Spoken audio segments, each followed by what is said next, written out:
What happens when humanity is offered eternal life by angelic beings? But the price is their freedom. You won't believe what Felix Drake discovers about these saviors, and why his choice will change everything. The discovery came as a whisper across the stars, a faint signal from Andromeda's edge, pulsing with patterns too complex to be random. For centuries, humanity had searched for signs of life beyond Earth, and finally, it seemed they'd found something extraordinary.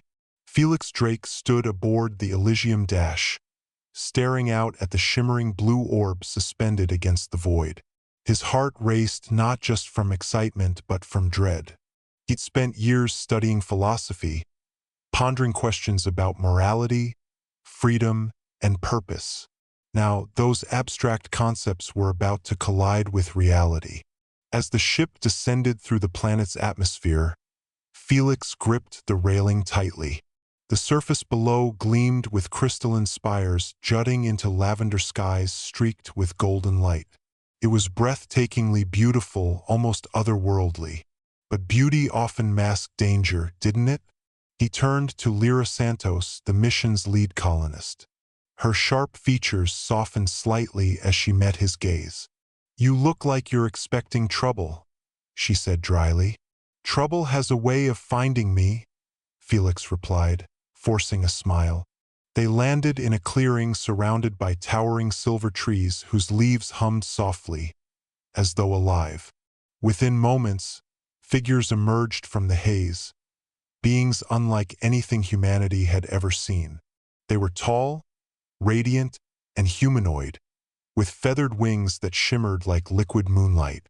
Their leader introduced himself as Azrael, his voice resonating like a symphony of bells. His presence commanded respect and fear. Azrael extended an offer: eternal life for all humans willing to settle on this planet, Eos. All they had to do was surrender their autonomy, allowing the angels to guide every decision, every action, every thought. To Felix, the proposition felt wrong, invasive even. Yet others around him listened eagerly, captivated by the promise of immortality. "We only just began this story, but trust me, it's going to get far more intense. Stick around to see how Felix handles what happens next when the stakes rise higher than anyone imagined." Felix couldn't sleep that night. The weight of Azrael's words pressed down on him like gravity amplified tenfold. Immortality sounded like a dream come true, but at what price? Giving up free will meant losing everything that made humanity unique, the ability to choose, to fail, to grow. Without choice, were they still human? He wandered outside the temporary encampment, where the air carried a faint floral scent mixed with something metallic. Above him, two moons hung low, casting silvery light over the landscape. Nearby, Lyra sat on a rock, gazing upward. She looked troubled. "Can't sleep either?" she asked without turning around. "I keep thinking about Azrael's offer," Felix admitted. "It sounds too good to be true." Lyra sighed. "Maybe it is, but can we really afford to say no? Think about it, Felix, no disease, no aging, no death. Isn't that worth some compromise?" "Is it?" Felix countered. "What's left of us if we stop making our own choices? Are we still people or just puppets dancing on strings?" Their conversation ended abruptly when a soft rustling drew their attention. Emerging from the shadows was another angel, smaller and less imposing than Azrael but equally mesmerizing. Its eyes glowed faintly as it approached, tilting its head as though studying them. "You question our gift," it said, its voice melodic yet cold. "Why resist perfection?" Before Felix could respond, the creature vanished, leaving behind a trail of glittering dust. Something about the encounter unsettled him deeply. These beings weren't just offering immortality. They were testing them, probing their weaknesses. We're approaching the climax of this tale. What happens next will shake everything you think you know. Don't miss it. Days passed, and tensions within the group grew palpable. Some colonists embraced Azrael's proposal wholeheartedly, eager to shed their mortal coils. Others hesitated, torn between desire and suspicion. Felix found himself increasingly isolated, his warnings dismissed as paranoia. Even Lyra distanced herself, drawn to the allure of endless existence. One evening, Felix ventured deeper into the forest, seeking answers. The trees here were denser, their hum louder, almost deafening. As he walked, he noticed strange symbols etched into the bark, symbols that pulsed faintly, as though alive. Touching one sent a jolt through his body, and images flooded his mind. Vast cities crumbling, civilizations fading, faces screaming in silence. When he pulled back, gasping, the symbols dimmed. "What did you see?" a voice asked behind him. It was Azrael, his expression unreadable. "Truth can be painful, Felix. That is why we guide your kind, to spare you such suffering." Felix's fists clenched. "You call this guidance? Controlling us, erasing who we are?" Azrael smiled faintly. "Control is merely structure. Would you rather chaos reign? Look at your history, Felix. Wars, famine, destruction, all born of unchecked freedom." His words struck a nerve. Felix knew humanity's flaws intimately, but accepting tyranny wasn't the solution. Still, doubt crept in. Was there merit to Azrael's argument? Could humanity truly govern itself without destroying itself? Back at camp, Felix shared his findings with Lyra, hoping to sway her opinion. Instead, she laughed bitterly. "You think these symbols mean something? Maybe they're just decorations. Or maybe you're seeing patterns where none exist." Her skepticism stung, but Felix refused to give up. He began documenting everything: the symbols, the angels' behavior, the colonists' reactions. Slowly, a pattern emerged. Those who accepted Azrael's offer changed subtly, their personalities flattening, their expressions dulling. They moved like automatons, following orders without question. Then came the dreams. Vivid, haunting visions plagued Felix each night. He saw himself standing atop a mountain of bones, surrounded by faceless figures chanting in unison. Each time he woke drenched in sweat, convinced the dreams held meaning. Desperate for clarity, he sought out the angels again.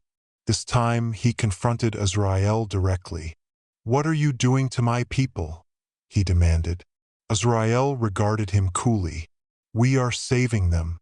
You cannot comprehend the horrors awaiting your kind if left unchecked. We offer salvation. But at what cost?" Felix shot back. "If we lose ourselves in the process, what's the point?" Azrael's smile chilled him. "Perhaps you'll understand soon enough."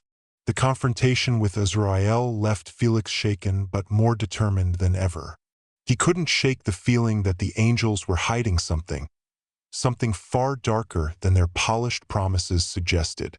To uncover the truth, he needed allies, people who hadn't yet succumbed to the allure of immortality. But finding them proved harder than he anticipated. Lyra was already slipping away, her once sharp wit dulled by the promise of eternal life. She spent hours in quiet meditation under the guidance of one of the angels, her face serene but eerily blank. When Felix approached her, she barely acknowledged him. "You should join us, Felix," she said softly, her voice devoid of emotion. "It's peaceful here. No pain, no fear. No freedom," he countered sharply. "Is that what you want? To become a shadow of yourself?" She didn't respond, and for the first time, Felix felt truly alone. The colonists who remained resistant were few, scattered, and mistrustful. Many believed Felix's suspicions were unfounded paranoia. Others simply didn't care. They were too enthralled by the prospect of never-ending life. Desperate for answers, Felix turned his attention back to the symbols he discovered in the forest. They seemed to pulse faintly when touched, as though alive. Each interaction brought new visions: cities crumbling into dust, skies burning with fire, faces screaming in agony. It was as if the planet itself was trying to communicate, warning him of some impending catastrophe. One night, while examining the markings, Felix noticed something unusual: a faint trail of light emanating from one of the symbols, stretching deeper into the woods. Heart-pounding, he followed it, weaving through the towering crystalline trees until he reached a clearing unlike any he'd seen before. In the center stood an ancient structure, its surface covered in intricate carvings that glowed faintly. At its base lay a pool of liquid silver, rippling gently despite the absence of wind. As Felix approached, the air grew heavy, charged with energy. A voice echoed in his mind, not Azrael's melodic tones, but something deeper, older, and infinitely colder. Do not trust them. The voice startled Felix so much that he stumbled backward, nearly falling into the glowing pool. He scanned the clearing, searching for the source of the warning, but saw nothing except the eerie stillness of the forest. The message had been clear, though the angels weren't what they claimed to be. Returning to camp, Felix struggled to make sense of what he'd experienced. Who or what had spoken to him, and why? More importantly, how could he convince others to listen? The colonists were increasingly divided between those who embraced the angel's offer and those who resisted, but even among the skeptics, trust was scarce. Felix knew he needed concrete evidence to sway them. Over the next few days, he began documenting every interaction with the angels, noting subtle changes in their behavior. They moved with precision, almost mechanical in their movements, and their expressions rarely wavered. The colonists who accepted their offer became quieter, more compliant, their individuality fading with each passing day. It was as if the angels were rewriting them, erasing everything that made them human. Felix also noticed another disturbing trend. The planet itself seemed to react to the angels' presence.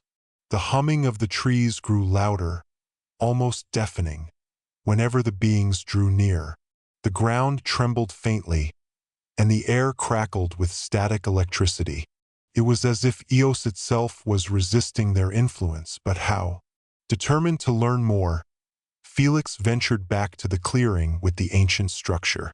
This time, he brought tools to analyze the glowing pool.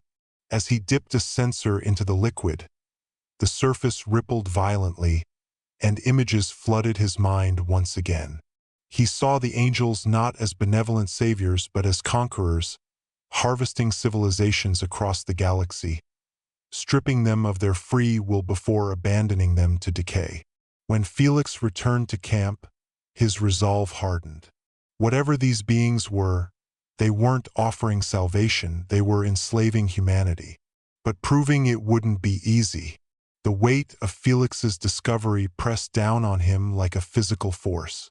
He knew he couldn't fight the angels alone, but convincing others to join him felt like an impossible task. The colonists who remained resistant were wary of his claims, dismissing them as wild speculation. Even Lyra, once his closest confidant, now regarded him with cold indifference. "You're obsessed," she told him one evening, her voice flat. "The angels have given us everything we've ever dreamed of. Why can't you just accept it?" "Because it's wrong," Felix snapped, frustration boiling over. "Don't you see what's happening? They're taking away everything that makes us who we are." Lyra shrugged, her expression unreadable. "Maybe that's what we need. Maybe humanity isn't meant to survive without guidance." Her words haunted Felix long after their conversation ended. Was she right? Had humanity's flaws doomed it from the start? Or was there still hope for redemption? Determined to find answers, Felix returned to the clearing, this time bringing a small group of skeptics with him. They were hesitant at first, wary of venturing too far from camp, but curiosity eventually outweighed their fear. Together, they examined the ancient structure, marveling at its intricate carvings and the glowing pool within. As they worked, Felix shared his findings, the visions, the warnings, the signs that the angels weren't what they claimed to be. For the first time, he saw flickers of doubt in their eyes. But before they could delve deeper, the ground beneath them began to tremble. The trees around them hummed louder, their leaves vibrating with energy. From the shadows emerged several angels, their radiant forms casting an unnatural glow. "You trespass where you do not belong," one of them said, its voice sharp and commanding. "Leave now or face the consequences." Felix clenched his fists, his heart racing. This was it, the moment of truth. Would they stand their ground or retreat in fear? The standoff in the clearing was tense, the air thick with electricity. Felix and his companions exchanged uneasy glances, unsure of what to do. The angels loomed over them, their radiant forms both beautiful and terrifying. Despite their angelic appearance, there was something undeniably menacing about them, a coldness that sent shivers down Felix's spine. "We're not leaving," Felix said firmly, stepping forward. His voice wavered slightly, but he forced himself to meet the angel's piercing gaze. "You don't own this planet. You don't own us." The lead angel tilted its head, studying him with an intensity that made Felix feel exposed, as if his very soul was being scrutinized. "You misunderstand," it replied, its tone deceptively calm. "This is not ownership, it is preservation. Your kind is flawed, chaotic, destructive. We offer salvation, but you resist. Why? Because salvation shouldn't come at the cost of our humanity." Felix shot back, his voice rising. "If we lose our freedom, our ability to choose, then what's left? Are we even alive anymore?" The angel's expression didn't change, but Felix sensed a shift in its demeanor. A flicker of annoyance, perhaps, or irritation. "You cling to chaos because you fear order," it said. "But order is necessary. Without it, all things collapse." Before Felix could respond, the ground beneath them trembled violently, and the glowing pool at the center of the clearing erupted in a burst of light. The liquid surged upward, forming a swirling vortex that pulsed with energy. Images flashed within the vortex, worlds consumed by fire, civilizations reduced to ash, countless beings trapped in endless cycles of servitude. "What is this?" one of Felix's companions whispered, her voice trembling. "This is the truth," Felix said grimly. "They're not saviors. They're parasites, feeding off other species until there's nothing left." The angels moved closer, their forms shimmering with an intensity that made it hard to look directly at them. "You seek knowledge," the lead angel said, its voice reverberating like thunder. "But knowledge comes at a price. Are you prepared to pay it?" Felix hesitated, his mind racing. What did they mean? What price were they referring to? Before he could ask, the vortex collapsed, plunging the clearing into darkness. When the light returned, Felix and his companions found themselves surrounded by ruins. The crystalline trees were gone, replaced by jagged stone structures covered in the same glowing symbols they'd seen earlier. The air was thick with an oppressive silence, broken only by the faint hum of unseen energy. "What happened?" one of the colonists asked, her voice shaking. "Where are we?" "I don't know," Felix admitted, his heart pounding. "But I think we're seeing Eos as it really is." As they explored the ruins, they discovered remnants of another civilization. Artifacts, murals, and writings etched into the walls. The language was unfamiliar, but the imagery spoke volumes. Scenes depicted beings resembling the angels descending upon a thriving world, offering gifts that quickly turned into chains. The murals showed the inhabitants losing their individuality, their culture, their very essence, until all that remained were hollow shells. "They've done this before," Felix murmured, tracing his fingers over a carving of winged figures leading a procession of faceless figures. "They strip away everything that makes a species unique, leaving behind nothing." His companions stared at the murals in stunned silence, the reality of their situation sinking in. The angels weren't benevolent guides. They were conquerors, exploiting civilizations for their own gain. "We have to warn the others," one of them said finally, breaking the silence. "If we don't stop them, humanity will end up like this." Felix nodded, his jaw tightening. "We'll need proof, something undeniable." As they searched the ruins, they uncovered a device buried beneath layers of debris. It was small, roughly the size of a tablet, and emitted a soft blue glow. When Felix activated it, holographic projections filled the air, showing detailed records of the angels' conquests across the galaxy. Entire worlds had fallen under their control, their populations reduced to obedient drones. "This is it," Felix said, his voice steady despite the weight of the revelation. "This is our proof." Armed with the device and its damning evidence, Felix and his companions returned to the encampment, determined to expose the angels' true nature. But as they approached, they realized something was wrong. The colonists who had embraced the angels' offer were no longer recognizable. Their eyes were glassy, their movements robotic, and their voices monotone. Even Lyra, once vibrant and passionate, now moved like a marionette, her every action dictated by unseen strings. Felix called out to her, hoping to reach some remnant of the woman she used to be. "Lyra, snap out of it. Look at what they've done to you." She turned toward him slowly, her expression blank. "I am content," she said, her voice devoid of emotion. "Why resist perfection?" The sight broke Felix's heart, but he couldn't afford to hesitate. Gathering the remaining skeptics, he projected the holographic records for everyone to see. The images of destroyed worlds and enslaved populations sparked outrage among those who hadn't yet succumbed. For the first time, doubt spread like wildfire through the camp. Azrael appeared moments later, his radiant form casting an imposing shadow over the gathering. "You sow discord," he said, his voice laced with anger. "Why disrupt harmony?" "Harmony," Felix spat, stepping forward. "This isn't harmony, it's tyranny.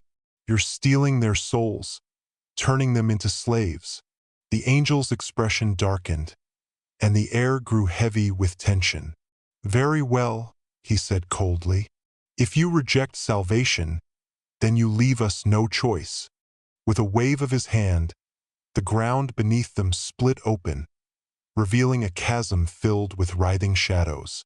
The colonists screamed as the darkness surged upward, threatening to consume them. Felix gripped the device tightly, knowing it was their only hope. The chasm widened, swallowing everything in its path. Felix and his companions scrambled to stay ahead of the encroaching darkness, clutching the device as if it were their lifeline. The angels hovered above, their radiant forms casting an eerie glow over the chaos. Azrael's voice boomed like thunder, echoing through the void. "You cannot escape your fate, Felix Drake. Resistance is futile." But Felix refused to give up.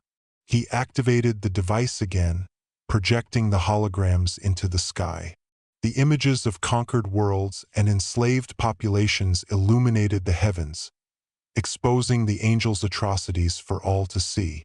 The colonists who had been on the brink of surrender froze, their faces reflecting a mixture of horror and disbelief.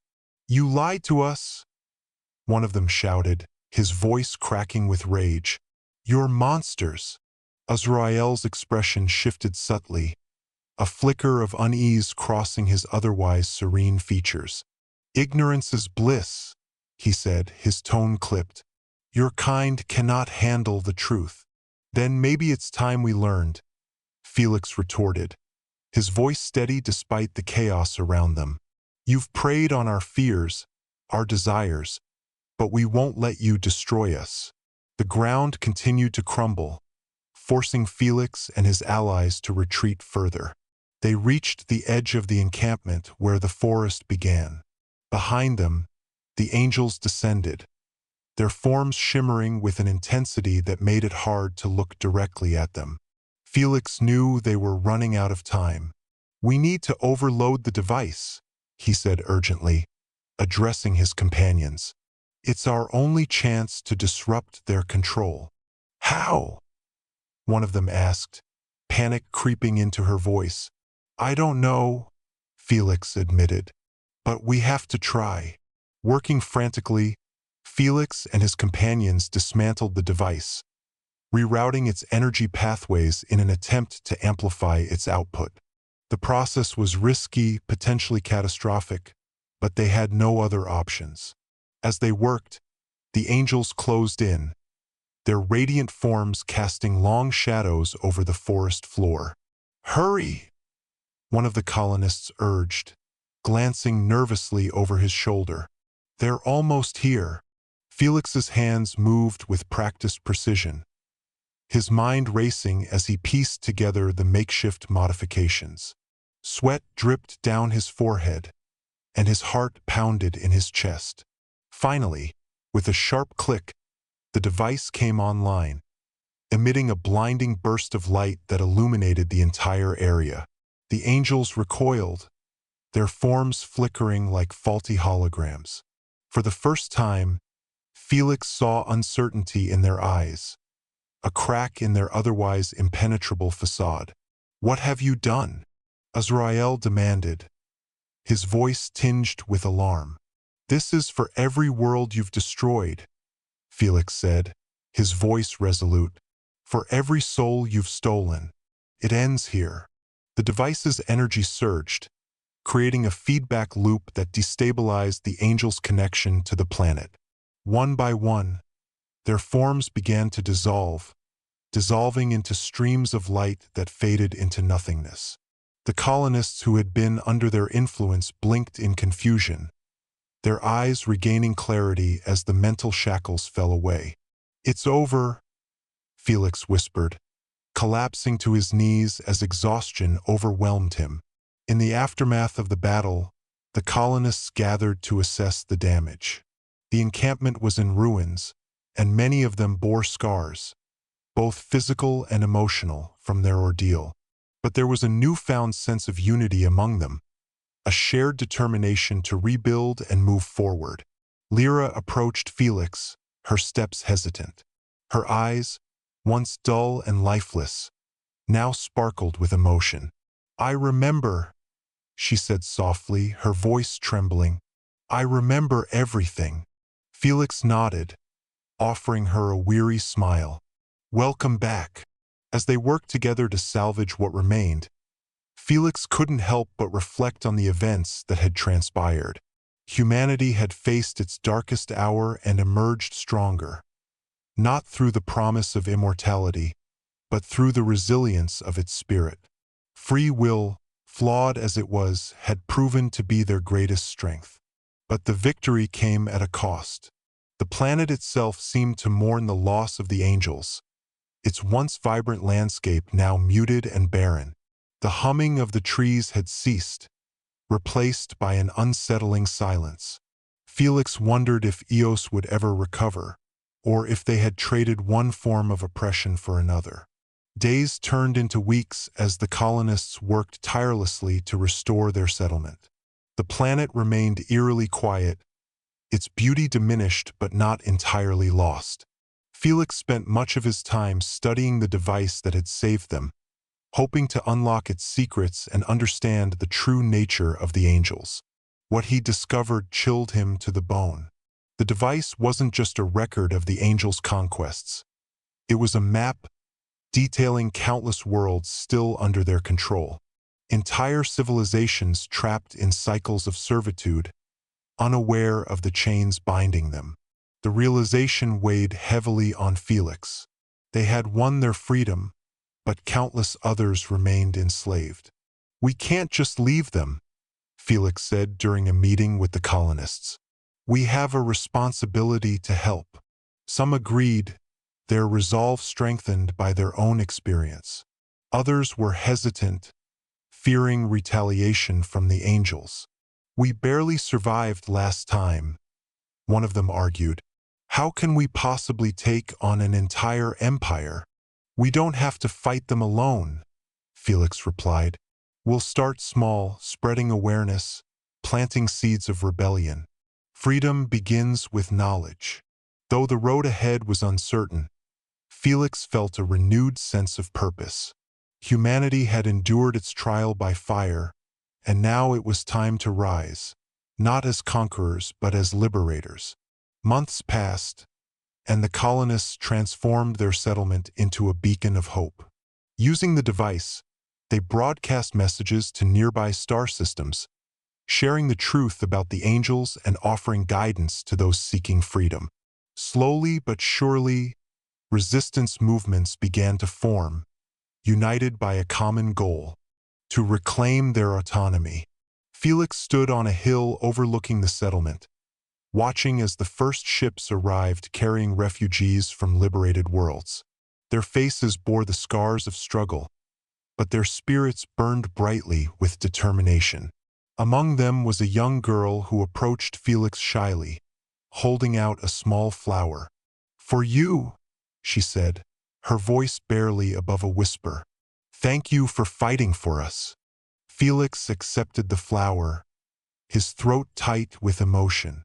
The battle was far from over, but for the first time in a long time he felt hopeful. Humanity's journey was fraught with challenges, but it was also filled with infinite possibilities.